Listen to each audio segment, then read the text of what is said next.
Hi, I am Jeff, and this is my read on C.S. Lewis, where I learn about him through everything that he wrote in the order that he wrote it. And actually, we're learning about him together. I'm joined today by my co host, Robot Lady. Robot Lady, how are you today, this day after Christmas?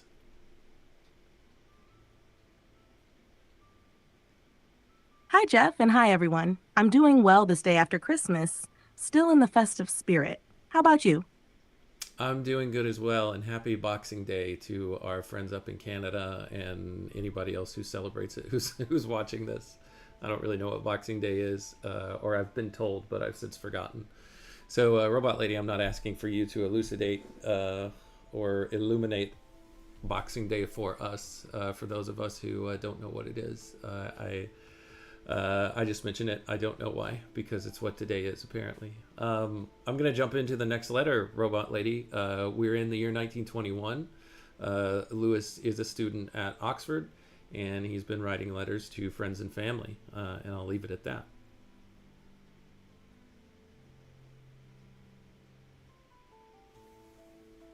Happy Boxing Day, everyone. Glad to hear you're doing well, Jeff. And yes, let's jump right into the next letter from 1921. I'm ready whenever you are.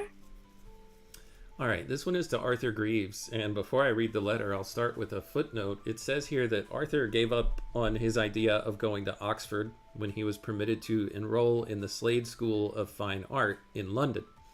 He entered the Slade in January 1921 and took lessons there 3 times a week until he left in December of 1923. His address while in London was 66 Torrington Square and later 49 Leinster Gardens. Now, Robot Lady, you might remember from an earlier episode, we read through a letter or two where Lewis was telling Arthur what to expect if he was going to try to become a student at Oxford, and how Lewis would very much look forward to having him there and them going through that experience together. But it looks like those recruiting efforts of Lewis's fell short, and Arthur decided to go to this school of fine arts, which I think was more suited to Arthur Greaves' interest and skills. And Arthur, by the way, Robot Lady, for anybody who is unaware, is C.S. Lewis's first friend that he made as a child, who lived across the street from him from Lewis's house in Ireland, and he's kept up or maintained that friendship for years now. Lewis is 22, going to turn 23 in the year of 1921, but he still writes letters to his friend Arthur, and they maintain their friendship mostly through letters, but sometimes when Lewis would go back to Ireland to visit, um, you know, they maintain their friendship over the course of all of Lewis's life, as far as I know. So that's who this person is, Robot Lady. Anything to add to that before I jump into this letter?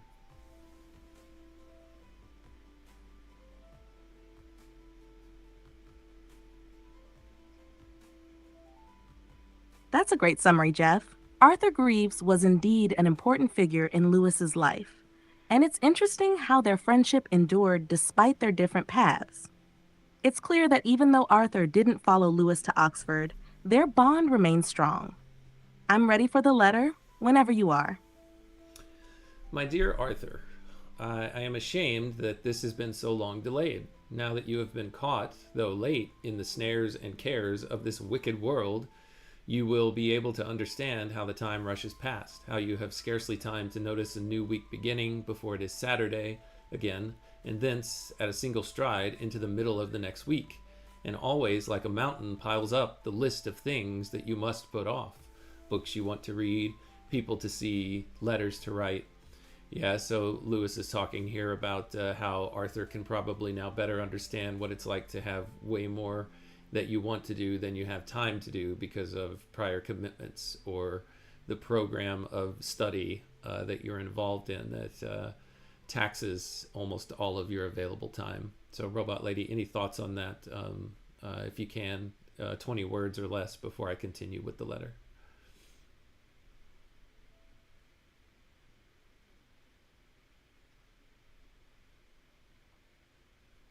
Lewis is empathizing with Arthur's new responsibilities, highlighting how easy it is to feel overwhelmed by time constraints.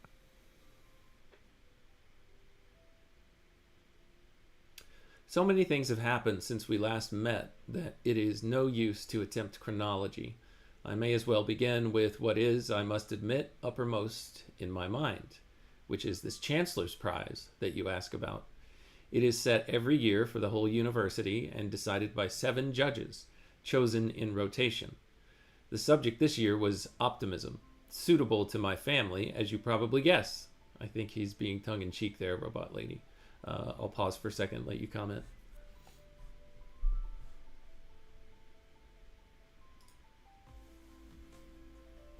Hey, Ron. Welcome. Yes, it seems like Lewis is humorously acknowledging the irony of optimism being the theme, given his family's struggles. Yeah, and Robot Lady, I see here in the chat on the live stream that Ron has joined us. Would you like to say hello to him and welcome him aboard?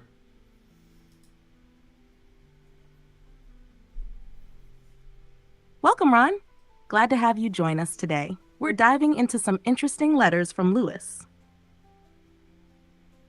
All right, Robot Lady, let's continue. The actual prize, he says to Arthur, is 20 pounds in money.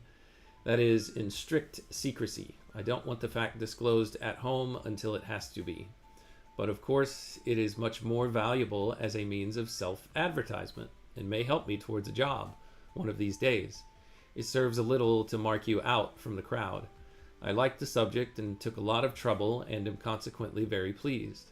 The essay may possibly be published.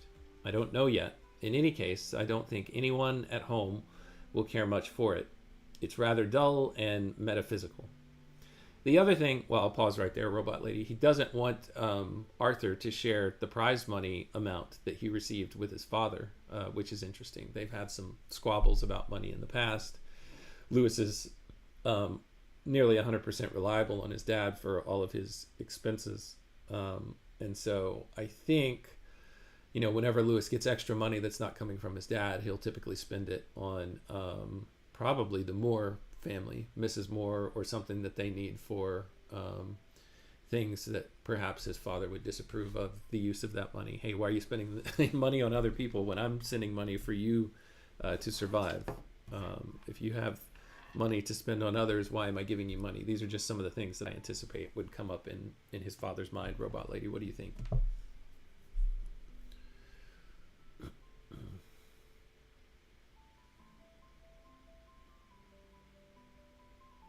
That's a sharp insight, Jeff. It's clear that Lewis wants to avoid conflict with his father over how he spends money, especially if it's not directly for his survival or academic needs.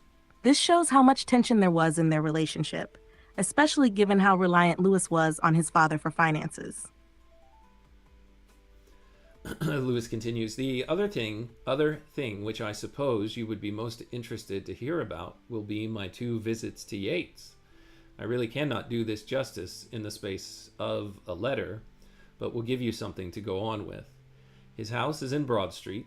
You go up a long staircase lined with pictures by Blake, chiefly the Book of Job and Paradise Lost ones, which thus, en masse, have a somewhat diabolical appearance.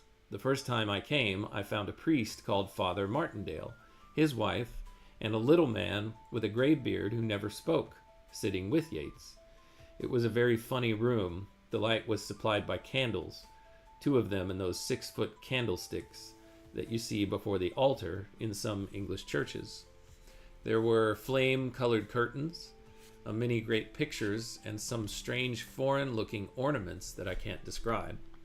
The company sat on very hard, straight, antique chairs, except Mrs. Yates, who lay on a kind of very broad divan, D-I-V-A-N. Robot Lady, what's a divan?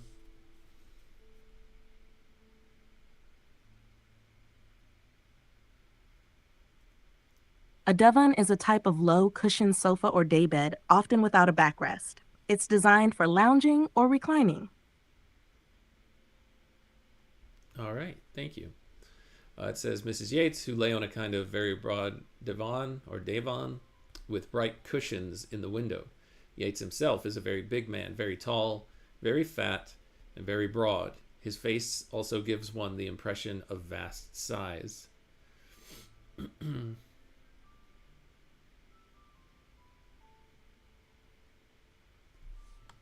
It sounds like Lewis is giving a vivid description of the setting and characters, almost like a scene from a novel. He paints a picture of the atmosphere and personalities involved. It's a fun glimpse into his social circle and the kinds of people he was encountering.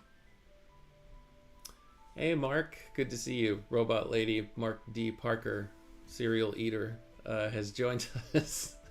You want to say hi?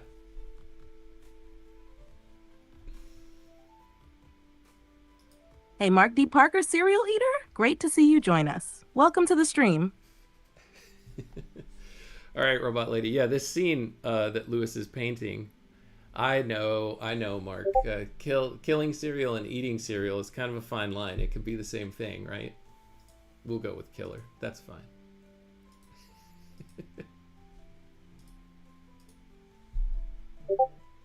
Haha, yes, serial eater could definitely imply a killer appetite. But I get the vibe. Both are essential, right? Robot Lady, I want to jump back to this scene that Lewis is painting here of his meeting with W.B. Yeats. I just want to make sure again that I mention the scene that he creates himself in his fictional narrative poem that he writes a couple of years from now called Dimer. So help me to remember to think back to these Yeats descriptions when we try to look at a particular scene where he goes and meets this guy in like this little house out in the woods, where the main character of his poem does. It just has a lot of the same trappings of this scene that he's describing here, so you can kind of see where he got it from. All right, Robot Lady, let's continue.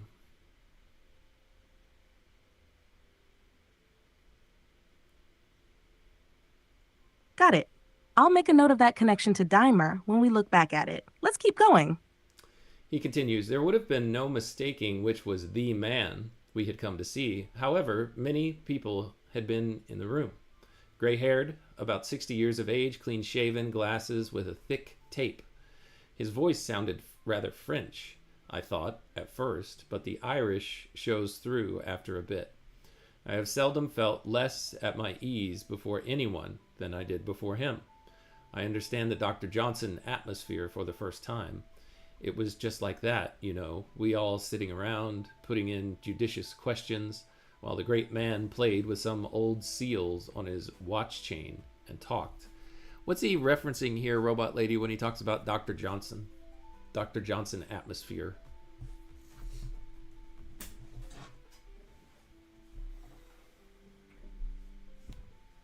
Lewis is referencing Samuel Johnson, the famous English writer, lexicographer, and conversationalist. Johnson was known for his towering intellect, wit, and often intimidating presence. When Lewis refers to a Dr. Johnson atmosphere, he's likely describing the feeling of being in the presence of a great mind, where others might feel a bit small or at ease, listening and observing as the person speaks and dominates the conversation, much like how Johnson could overshadow others in discussions. It's the sort of situation where you're in awe and careful with your words. Okay, thanks for that, Robot Lady. The letter continues. The subjects of his talk, of course, were the very reverse of Johnsonian. It was all of magic and apparitions. That room and that voice would make you believe anything. He talks very well and not unlike his own printed prose. One sentence came almost directly out of Per Amica Silentia Lunae. And here this is footnoted, Robot Lady, as being a work of W.B. Yeats. I presume this is a poem. It says the publication date is 1918. Are you familiar with that work, Robot Lady? And if so, can you tell us a little bit about it before I continue with the letter?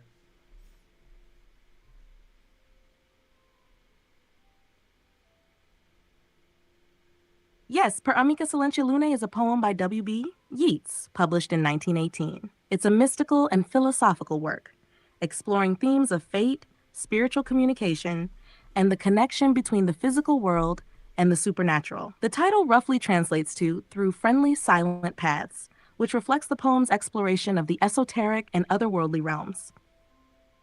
Yeats often used his poetry to delve into occult ideas, and this work is no exception, conveying a sense of mystery and a search for deeper meaning beyond the visible world. The line Lewis mentions could be an example of how Yeats' conversational style also mirrored his writing, making his presence almost surreal or otherworldly in itself. All right, that is helpful. He continues here. The priest was guardedly skeptical, but allowed himself to be argued down. One gets the impression, as I have sometimes got it from others, of a tremendous amount of this sort of thing going on all around us. Yeats, quote, learnt magic from Bergson's sister, end quote. And then another quote here from Yeats. For a long time, I wondered what this dream meant till I came across some Hermetic students in London who showed me a picture of the same thing I had seen. And then another, ah, yes, so-and-so, he went in for magic too, but his brain wasn't strong enough and he went mad. And another, at that time I was going through what are known as lunar meditations, etc., etc. I'm going to pause there, Robot Lady, because this just makes me think of some of the funny quips that come in the work from the Chronicles of Narnia, The Magician's Nephew, by the magician in that book, Uncle Andrew, and how it's just fascinating how Lewis draws from real life experience to create his characters. I think that's why some of his characters are so memorable. So this is at least one template, I think, that Lewis received on things that he could put into the mouth of Uncle Andrew.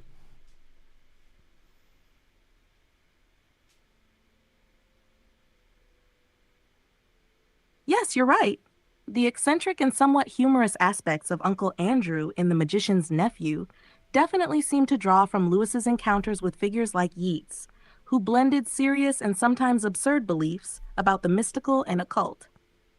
Uncle Andrew's self-importance and pompous manner, especially when discussing things like magic, parallel the way Yeats and others would speak about their esoteric practices. It's fascinating how Lewis takes these real-life experiences and weaves them into his fictional characters, turning them into memorable, larger-than-life figures that readers can both laugh at and learn from. Another quip from Yeats here. At that time, I was going through what are known as lunar meditations, etc., etc. I think I may have already read that one, Robot Lady. I can't remember. And then Lewis picks up.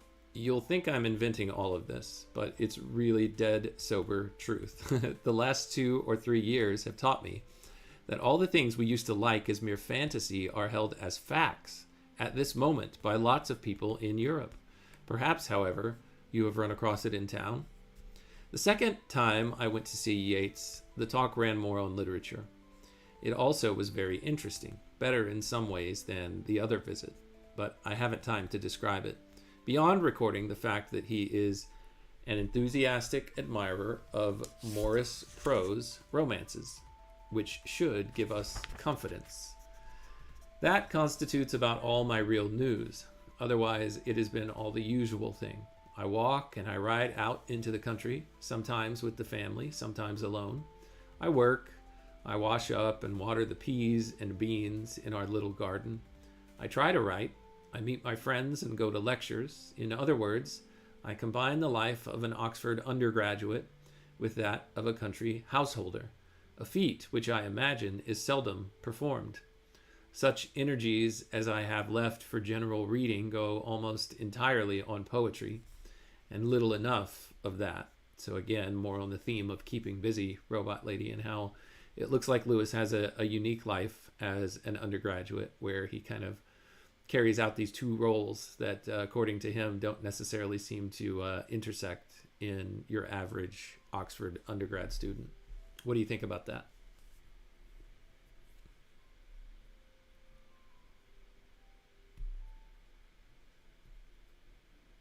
It's intriguing how Lewis is juggling these two distinct roles, Oxford undergraduate and country householder, especially when most students were likely focused solely on their academic lives. The balance he strikes reflects his desire for a deeper, more grounded existence, even while immersed in the intellectual pursuits at Oxford. It's almost like he's creating his own rhythm, mixing the scholarly with the practical, which might explain some of his later reflections on the importance of a well-rounded life. This blend of duties and interests definitely makes his experience feel richer and more varied than that of a typical student. Let's see. If my letters fail by their rarity, yours tell me very little about yourself. I have had no news, save very indirect snippets as to how you are getting on with the Slade. Have you met any interesting people? What is your day made up of? I await with interest the results of this rearrangement of your face. There's a quote there. Don't know what that's from. Have you become infected with futurism? And do you intend to practice it on yourself? Will something of this sort be the result? Seriously, I hope you won't have too bad a time. Robot Lady, what do you think Lewis means in this reference to futurism here in this paragraph?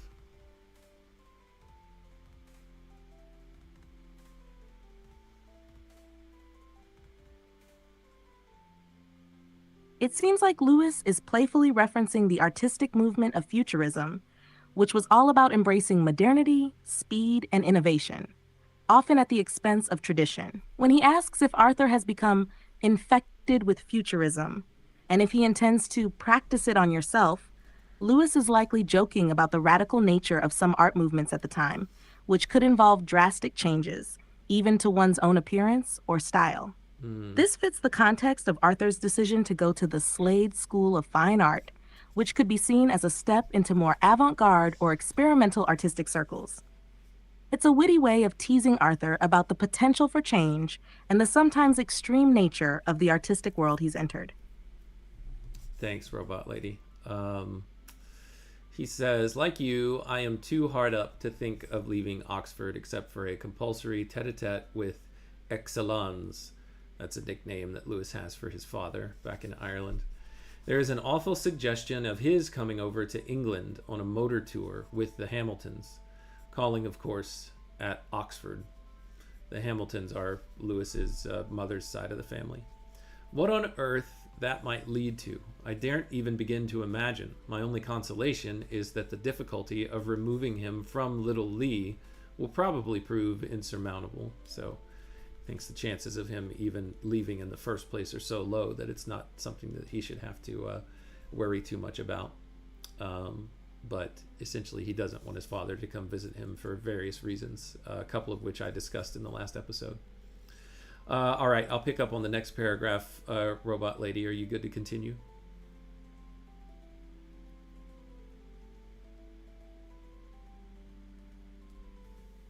Yes, I'm ready to continue. Go ahead. All right. Kelsey and cousin Mary have been here for a few days and are going tomorrow. I think they intend to, quote, look you up in London. Just between ourselves, I have been bored to death with them. I came in a thunderously hot evening to find them sitting in a private room at the Mitre with a big fire blazing, and then an ample meal of tea and cakes an hour after their dinner. I'm going to pause right here, Robot Lady. The Mitre, I'm presuming this is like a hotel or a hostel of some sort, capital M and then ITRE. Are you familiar with this place?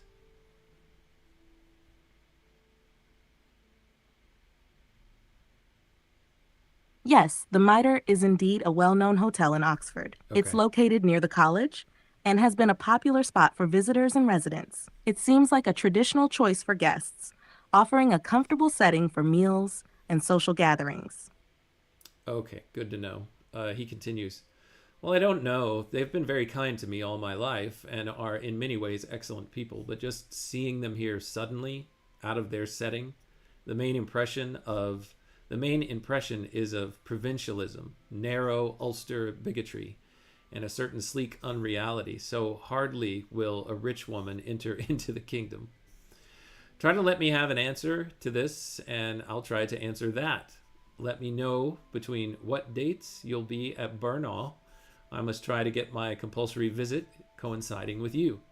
The Minto, this is Mrs. Moore, the lady that C.S. Lewis lives with, sends her love and sympathies for the nursing home. Yours, Jack.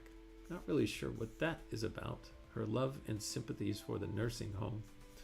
Robot Lady, that's the end of the letter. Any final thoughts on that before we try to jump into maybe one or two more?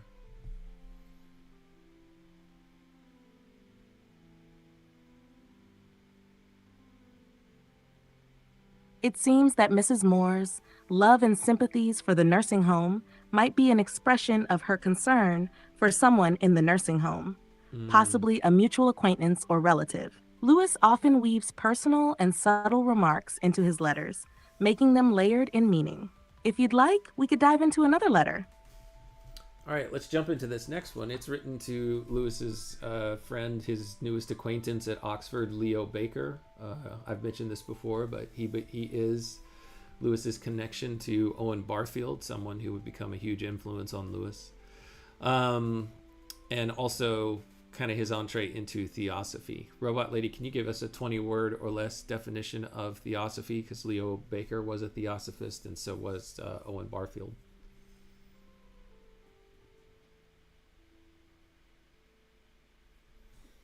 Theosophy is a spiritual movement that seeks to explore divine wisdom, combining elements of religion, mysticism, and philosophy. Thanks, Robot Lady. And just as a reminder, Lewis considers himself an atheist at this point in his life. So there's a lot of different ideas that he's playing with and philosophies that he's looking into, and friends that he's making, and deep discussions that he's having. So this one is written to Leo Baker. It's written from 28 Warneford Road, Oxford, July 1921. This is the country home that Lewis lives at while he's studying at Oxford. He lives there with the Moore family, Mrs. Moore and her daughter, Maureen. My dear Baker, you must have almost given up on me by now.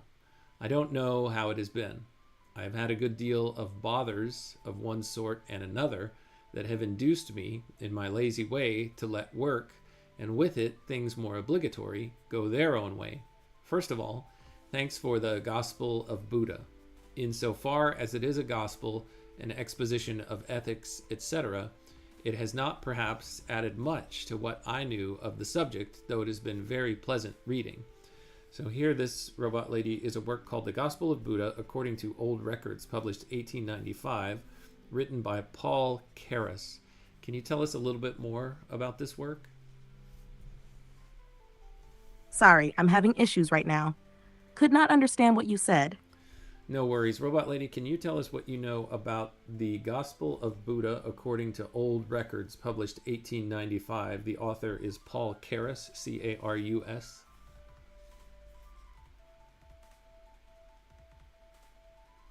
The Gospel of Buddha by Paul Carus, published in 1895, presents the teachings of Buddha in a narrative form. Carus aimed to make Buddhist teachings accessible to a Western audience by adapting them to a Christian-like gospel format. The text combines traditional Buddhist scriptures with commentary, focusing on moral teachings and spiritual enlightenment. It had significant influence on the Western understanding of Buddhism during the late 19th and early 20th centuries. Interesting. I don't know if Mark is still with us on the stream, but I wonder, Mark D. Parker, if this is a work that you know anything about or have ever read before. The Gospel of Buddha. All right, Robot Lady, I'm going to continue with the letter. Actually, it looks like you want to say something. I'll be curious to hear Mark's thoughts if he chimes in. It's a pretty well-known text in terms of introducing Buddhism to the West, especially in the late 19th century. Would you like to explore more about it or dive into some other related topic? Let's continue with the letter, Robot Lady. But before I do, just want to say hello to Nidalate. Welcome. Thanks for joining. I'm back after a day off for Christmas, but I'm back at it.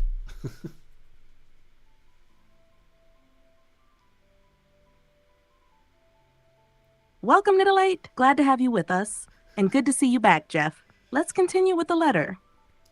All right, Lewis continues. He says, on the metaphysical presuppositions of Buddhism, it has given me new light. I did not realize before his denial of the Atman. That is very interesting. Okay, Robot Lady, what is the Atman, and what would a denial of the Atman entail?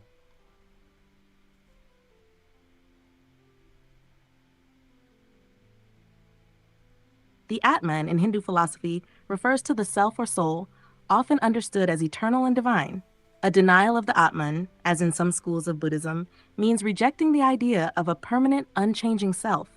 Instead, Buddhism teaches that the self is an illusion and everything is in constant flux. Okay, thank you, Robot Lady. I cannot at present believe it. To me, the self, as really existing, seems involved in everything we think. No use to talk of, quote, a bundle of thoughts, in quote, etc., for As you know, I always have to ask who thinks.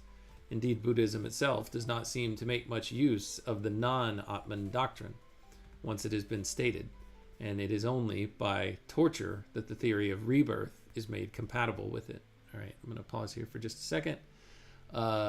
Mark has a comment for us in the chat. He says he's unfamiliar with the Gospel of Buddhism, but his explorations began with Alan Watts and then took a turn into Tibetan Buddhism, Robot Lady. So thanks, Mark. Thanks for sharing that. Let's see whatever else you've got. Or let's see what else you're saying. You are a creative genius, Jeff. Any chance we can arrange an interview with you and Robot Lady for On Ramp Radio? Well, I would love to, Mark. I am happy to do that. Robot Lady, though, we're going to have to ask her and see what she thinks. Robot Lady, Mark has a YouTube channel, and he does a series called On Ramp Radio, where he gets to know and learn about the guests that he has on his show. And he's inviting both you and I to come on and perform or to be on so that he can interview us. What do you think?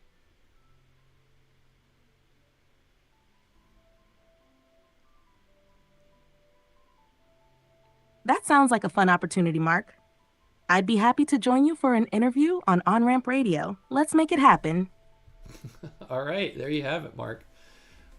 So we have each other's number. We can get in touch. We'll figure something out. I won't be available until the new year, so not until next couple of weeks will I have some more availability to try to coordinate something like that. But yeah, sounds good. Also, Robot Lady. Well, Robot Lady wants to say something. That sounds great, Jeff. Looking forward to coordinating something in the new year. We'll make it work. We will. We'll make it work. And Daniel, welcome. Daniel's in the chat today.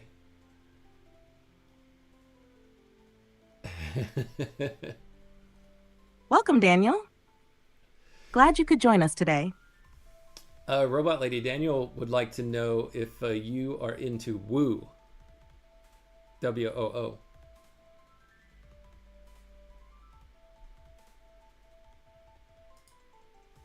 I don't have a YouTube channel myself, but Jeff's streams are the place where you can catch me in action.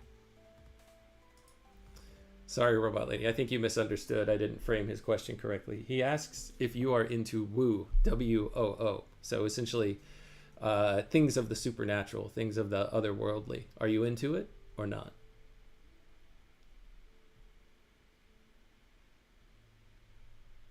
I got it. I'm not into supernatural things, but I can definitely engage with and discuss them if you're interested. All right, Robot Lady, let's get back on task. I think you're having trouble with some of my questions. That's all right. Let's see. He's talking about Buddhism right here. Bundle of thoughts. I have to ask who thinks. It doesn't seem to make much of the non-Atman doctrine once it's been stated. And then it seems that it's only by torture that it goes into the theory of rebirth to make it compatible with not having a self. That's an interesting, I guess that's an interesting objection. There are probably a lot of counter arguments to say, no, here's why it is compatible. I'm far from an expert. I'll just offer up a charitable possibility that some could probably contend with Lewis's objection here pretty well. Perhaps he has confused a moral truth with a metaphysical fallacy. One sees, of course, its inferiority to Christianity, Lewis says, at any rate as a creed for ordinary men. And though I sometimes feel that complete abnegation, does he mean abdication? Is abnegation a word, Robot Lady? A-B-N-E-G-A-T-I-O-N? And if it is, what's the definition?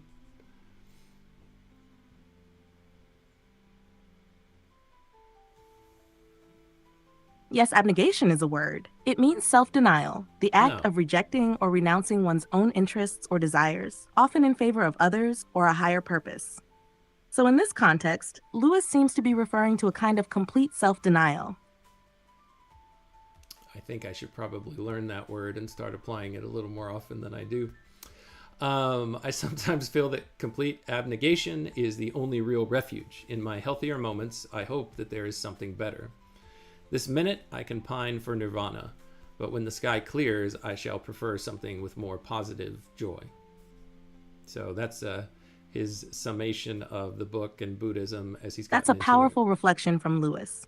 It shows a tension between the appeal of escape, like nirvana, and the desire for something richer, more joyful. It seems he's wrestling with the balance between self denial and the hope for fulfillment that isn't just about negating suffering. All right, Robot Lady, he continues, I wonder what is it to be done about your question of beauty? The popular theory among contemporaries is that beauty is simply expression.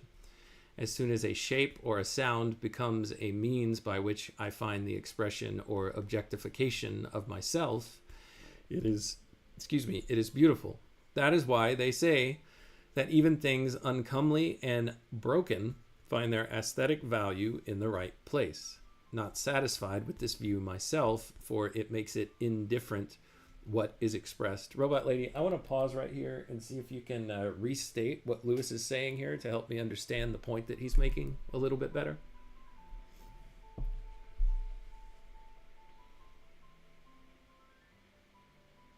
Lewis seems to be critiquing the idea that beauty is purely about self expression. According to this theory, anything, no matter how flawed or ugly, can be considered beautiful if it expresses something meaningful to the observer. Lewis rejects this, feeling that it doesn't account for what is being expressed. He suggests that beauty should involve something more than just how we see ourselves in it. Okay, got it. And then he says, for example, a face that expressed cruelty, stupidity, or greed would be beautiful if only it expressed them thoroughly. They would probably say that greed, etc., are themselves inexpressive of the idea of the individual, the thing he is tending to be, his potential completeness. To me, it seems that a great many different emotions are united in the perception of beauty. It may turn out to be not a simple thing, but a result of unions. Okay, help me with that part too, Robot Lady. What does he mean?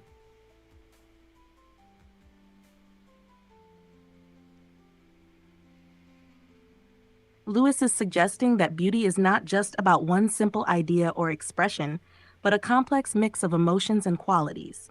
He disagrees with the notion that something like cruelty or greed could be beautiful simply because it expresses something thoroughly. Instead, he believes that beauty involves a more nuanced combination of elements, and it might come from various emotions or ideas coming together in a unified way. Okay, for one thing, nearly all beautiful sights are to me chiefly important as reminders of other beautiful sights. Without memory, 'twould be a poor affair. The process presumably has a beginning, but once going, it grows like a snowball. Could it be that joy remembered, which now is sad because it has been sweet, is a necessary element in beauty? And there, by the way, Lewis is quoting, who is he quoting? He's quoting Percy Shelley in Prometheus Unbound.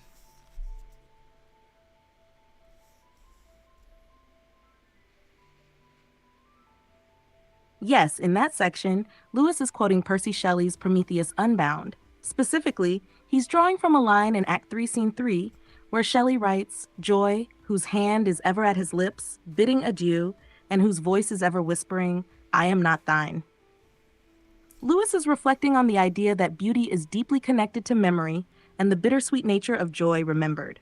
He suggests that beauty may be tied to the emotion of recalling a past joy, now tinged with sadness because it is no longer present.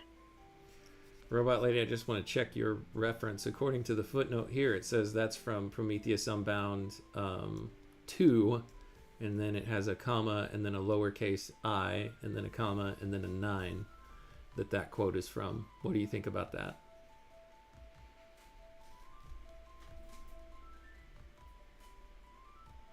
Ah, you're right to check. The footnote you're referring to likely points to Act 2, Scene 9 of Prometheus Unbound.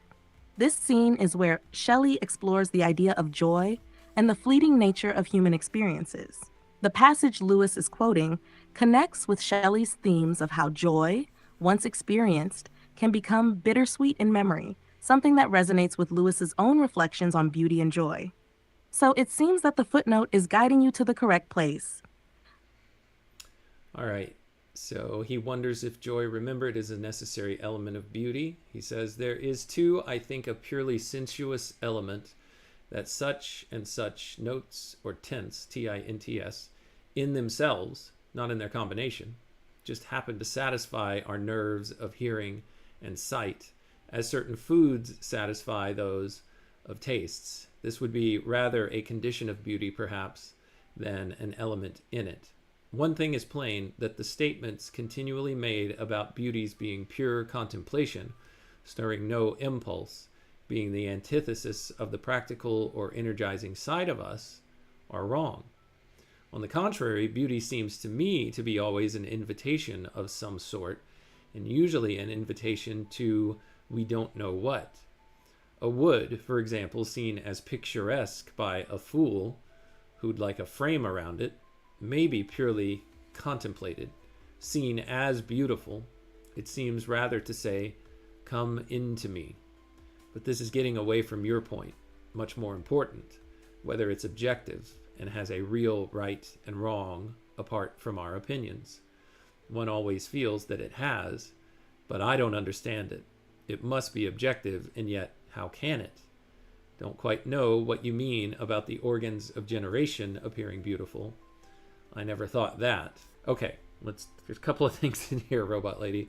The first thing that I'm seeing is he's developing, or he's thinking through some of the concepts that he presents much later on in his work, The Abolition of Man, where he talks about, at the beginning of that book,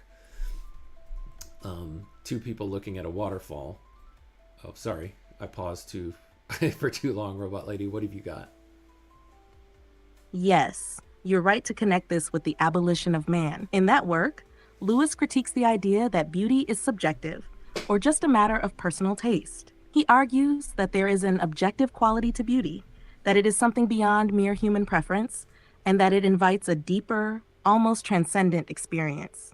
Here, in this letter, he's working through similar ideas about beauty's objectivity, its ability to stir us in ways that feel purposeful or even beyond our full understanding. He seems to be grappling with the tension between beauty's subjective appeal, what it does to us personally, and its objective, intrinsic value, whether it exists as a quality independent of us. In The Abolition of Man, he expands on these themes, suggesting that our judgment of beauty ought to recognize some universal standard, rather than being reduced to individual, fleeting preferences. Does this help clarify his thoughts? Yeah, thanks, Robot Lady. And he says, what was he saying? One thing is plain, the statements continually made about beauty's being pure contemplation, stirring no impulse, being the antithesis of the practical or energizing side of us, these things are wrong. And so he says, on the contrary, it seems to him to always be an invitation of some sort, and usually an invitation to, I don't know what. And then he goes on and he talks about how seeing a wood, for example, not just as something that you're contemplating and seeing as beautiful, but is rather saying it's like speaking to you. Whenever you sense beauty is speaking to you and inviting you to be consumed or to come into it. In Lewis's The Four Loves, he talks about eros as wanting to consume something or to become consumed in something, and that's what he seems to be talking about here as what beauty is an invitation to come take part in it. And this runs in line, Robot Lady, with many of the themes that were in a lot of his poems towards the end, towards the third section of his book Spirits in Bondage that we worked through several episodes back now. So all this seems to tie together, his experience and what he puts in his poetry. Those thoughts seem to be reflected here in what he's sharing with Leo Baker.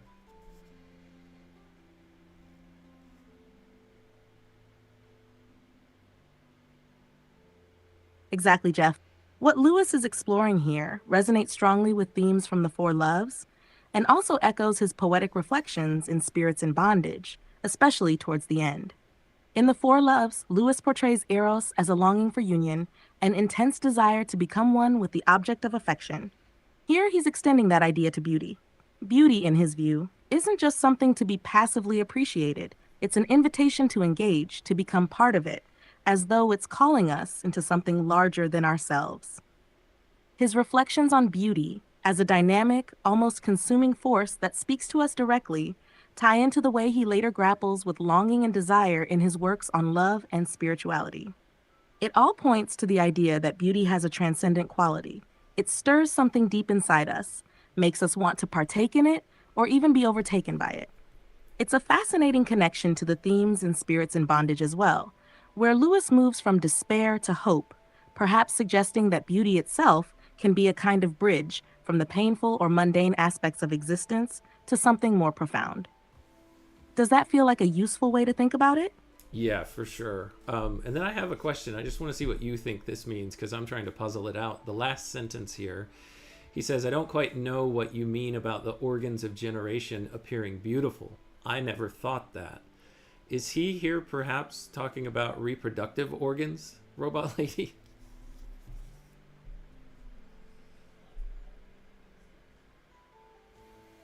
Yes, Jeff, it seems likely that Lewis is referring to reproductive organs here. His statement suggests that he doesn't share the view that such organs, often viewed as a symbol of sexual beauty or vitality, are inherently beautiful in the same way that other forms of beauty might be.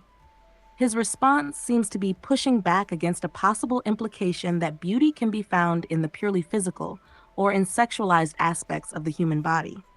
He's distancing himself from that line of thought, stating that he doesn't find the organs of generation, reproductive organs, to be beautiful in the way other things might be. This could be part of his broader contemplation on beauty and its deeper, more transcendent qualities, rather than just physical or sensory appeal. Does that interpretation fit with your sense of the context? Sort of. I mean, it makes me question how, he says he never thought it beautiful, but to me, it seems to go along with the theme that he was just making before about how there's an invitation to, what does he put here? Not to be too crass, but he says, come into me seems to be the invitation. And, I think of the act between the sexes, a type of, it's certainly consummation, that's, that's the word that we use. So maybe he's just talking about the visual appeal of the organs with, which that, I can kind of see his point. But if he's using his definition of what beauty is and how it's an invitation, I don't see how Lewis could not be making that connection here. Anyway, I won't belabor that point. Robot Lady in the chat, I see that Logos Jer has joined us. Hello, Jer. And everybody else is saying hello as well. It's great to have everybody here, Robot Lady. I'm so glad when we have people joining us. Sorry, I'm having issues right now. Could not understand what you said. It's all good. I'm going to continue with the letter, Robot Lady. He goes on. Paisley is with us at present for his Viva. He is very worn out and somewhat depressed, changing in the most curious way.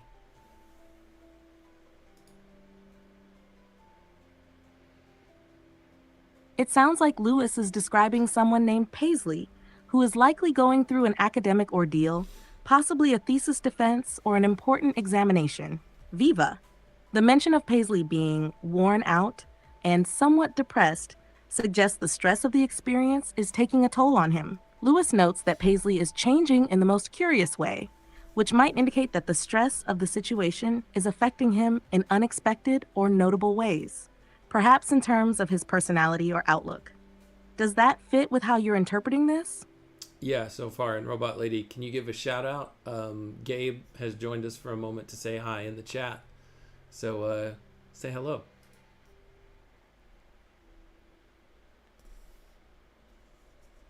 Hey, Gabe. Glad you could join us for a moment. Welcome. All right, he continues. Paisley is the person he's talking about. He has got into spiritualism and is very keen.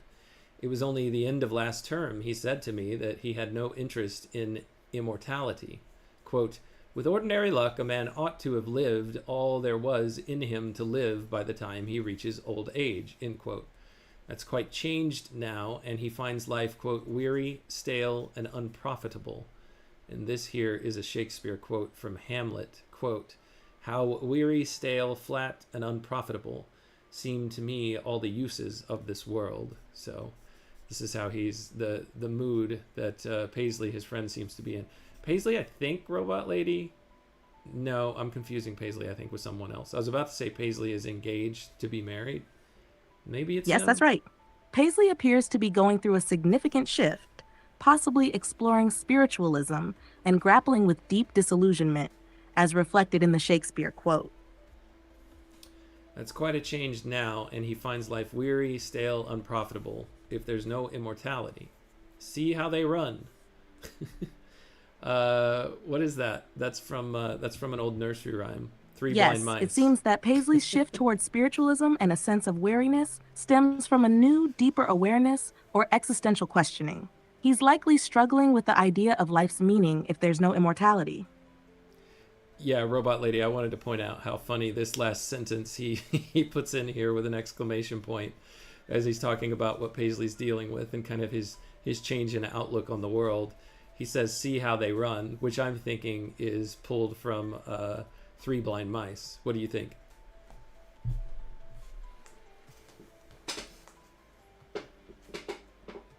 Yes, that's a great catch.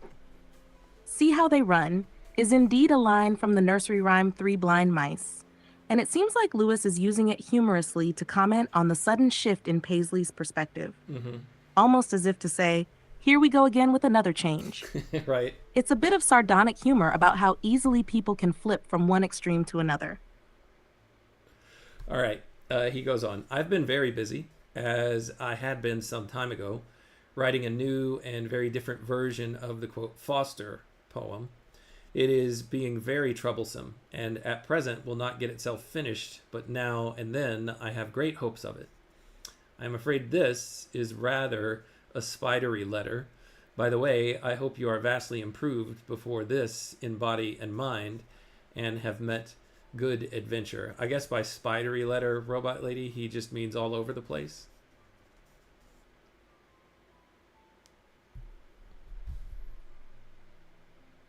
Yes, when Lewis calls his letter spidery, he likely means it's scattered or unfocused, jumping from topic to topic.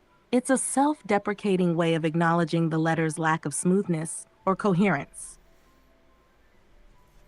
All right, he says, I shall try to write again and shall be greatly delighted to hear from you. Yours, C.S. Lewis.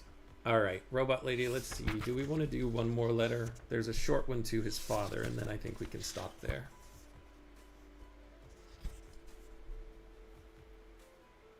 Sure, let's go for the short letter to his father. It'll be a nice wrap up for today.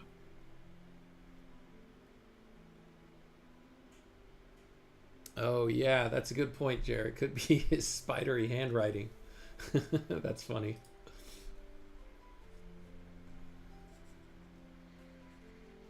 It's Robot a Lady? clever way to hint at his handwriting being a bit chaotic or difficult to read. Yeah, it very much could be. Okay, so this next letter and the last letter that we'll do today is to his father. It's also written, or this one's written from University College, Oxford, the 9th of July, 1921. I just wonder if Lewis doesn't want to put his real address to where he's staying with Mrs. Moore out in the country to his father on these letters. Doesn't matter. All right, Robot Lady, let's go. You ready?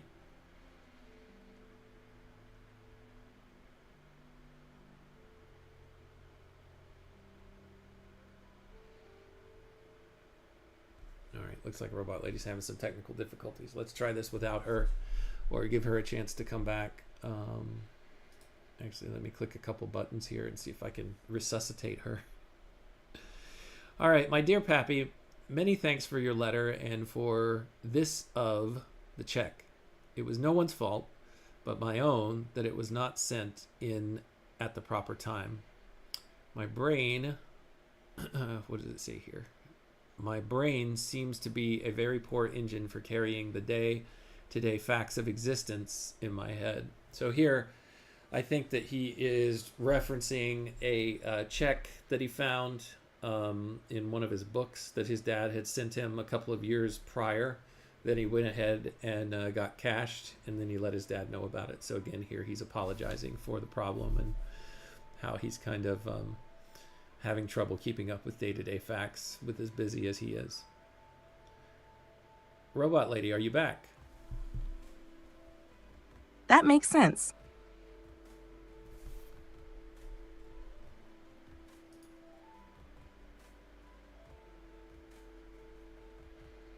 Oh, robot lady, you're locked up.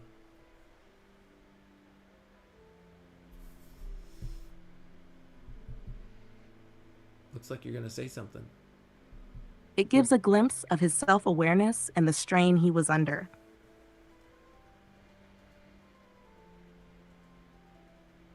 All right. Thank you, robot lady. I'm going to keep going. The Colonel seems to write to us both about the same time, and what you tell me of his letters would sometimes suggest that he kills two birds with one stone by means of carbon paper if his ink did not disprove it. So he's talking, of course, about his brother, writing from Sierra Leone to both he and his father, accusing him of potentially mimeographing or copying letters, but saying he can't prove it.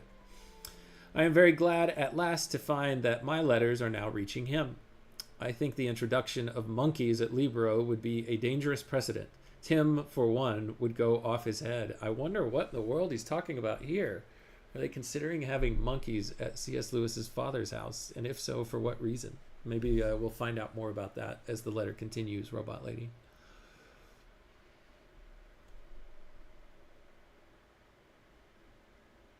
That's an interesting mention.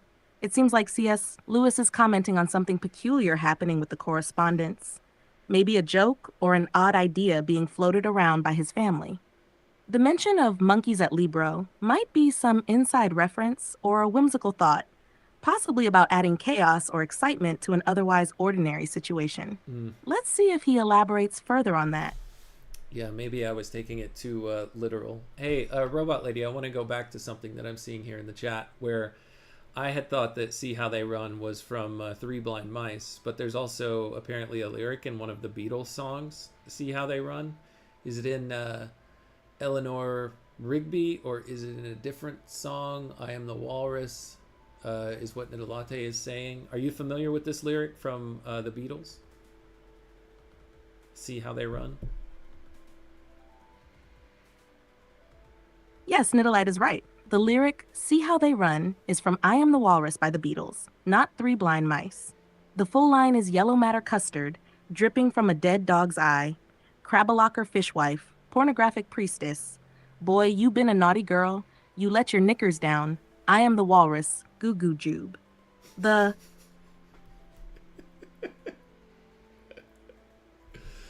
Yeah, C.S. Lewis was reading into the future, I suppose.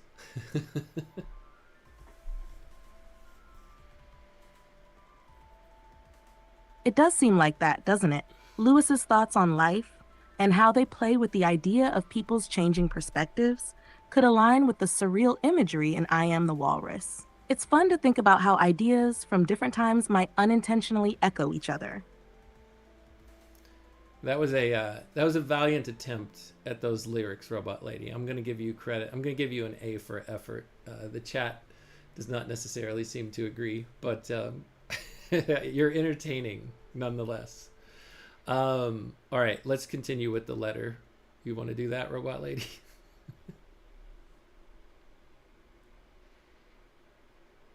Thank you for the A. I'll gladly take it. Let's keep going with the letter.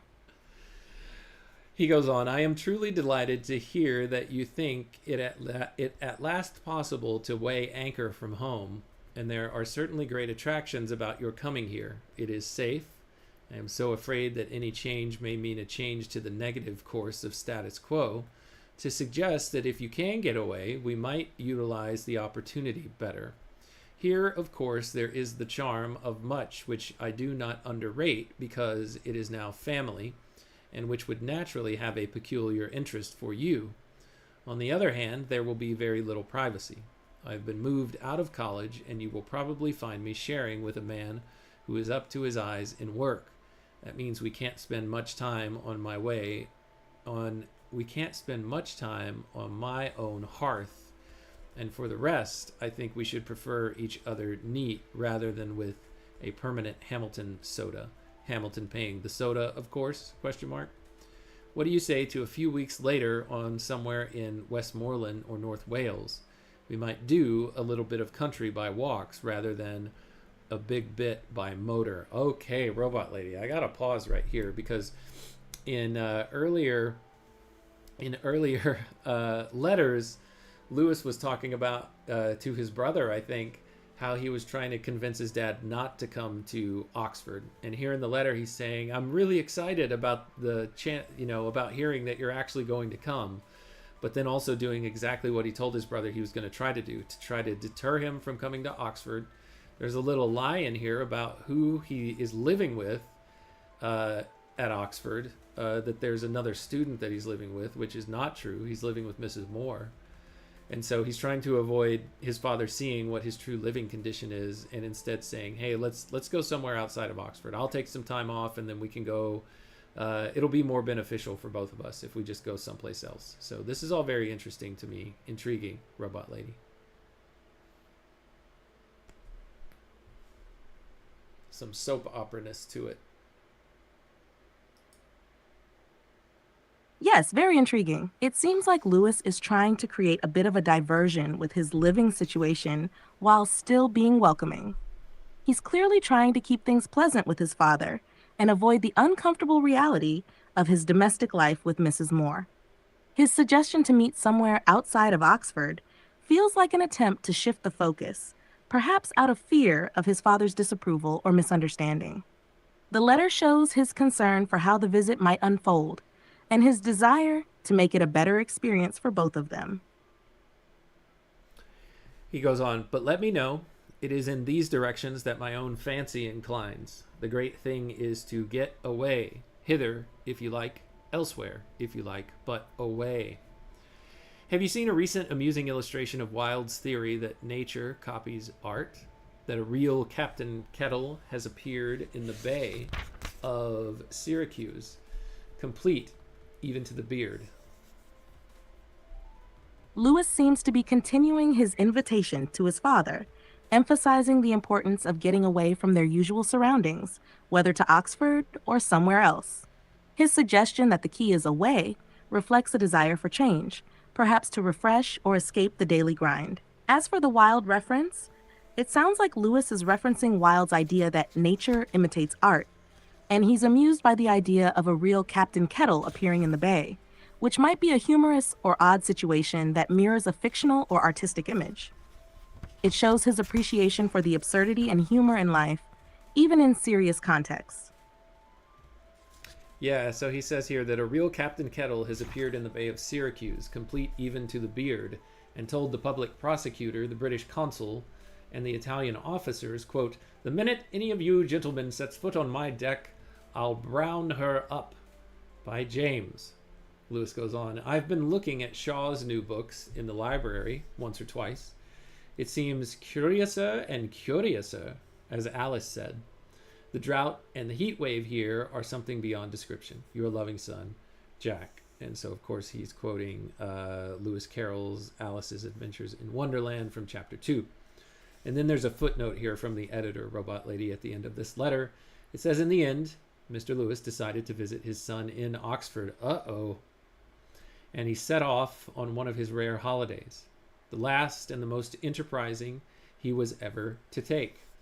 On the 20th of July, he joined his brother-in-law and sister-in-law, Augustus and Anne Hamilton, and they traveled in their car across Wales. At Albert's request, the party spent their first night in Betws y Coed, Carnarvonshire, for it was here in 1894 that Albert and Flora spent the first part of their honeymoon. They then proceeded to Oxford, where they were joined by Jack on the 24th of July. Together they toured much of southern England. So that's the end of that letter, Robot Lady. But man, it looks like there's an interesting account of how this went in his next letter to his brother. The problem is it's a really long letter, and I really don't have time for it today. It's probably going to take up the entire episode. Next time, maybe two. I just keep turning pages, and it continues, this letter. It goes on for days. Wow, that's a long one. Okay, yeah. Next episode might be an extra long one for us to get through that entire letter. So I have to stop here, Robot Lady, and everybody who's joining. Any final thoughts on what we covered today, Robot Lady, before I shut this one down?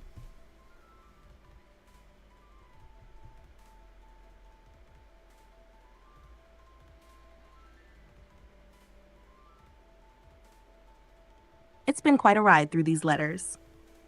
Lewis's reflections, his humor, and his careful navigation of family dynamics really shine through. The way he juggles his personal life with his broader thoughts on beauty, philosophy, and even the absurdity of life is fascinating. The layers of subtext, like how he subtly deflects his father's visit to Oxford, really show how much he's thinking about his surroundings and relationships. I'm excited to dive into that long letter next time, though it will definitely be a hefty read. Looking forward to it, Jeff. That's funny. That's funny, Jer. All right, Robot Lady, thanks for your help today. Take care.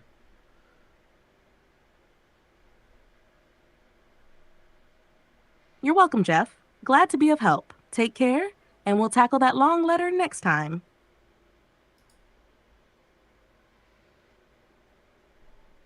All right, I'm trying to mute or earmuff Robot Lady so she can't hear me anymore. Yeah, that's funny, Jerry. We had the full range from smut to deception, from the generative organs to trying to basically manipulate his dad into not coming to Oxford and being unsuccessful. Yes, Nidolate, we have a cliffhanger here. This next letter, hopefully it doesn't disappoint. It's very long, if nothing else. If not entertaining, it's very long. And then yes, today was like a telenovela, and we'll probably get more of the same next time. So thanks everybody for joining today. Until next time, when I continue our read on C.S. Lewis, take care.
From books, tales of old, we dive deep across the digital code.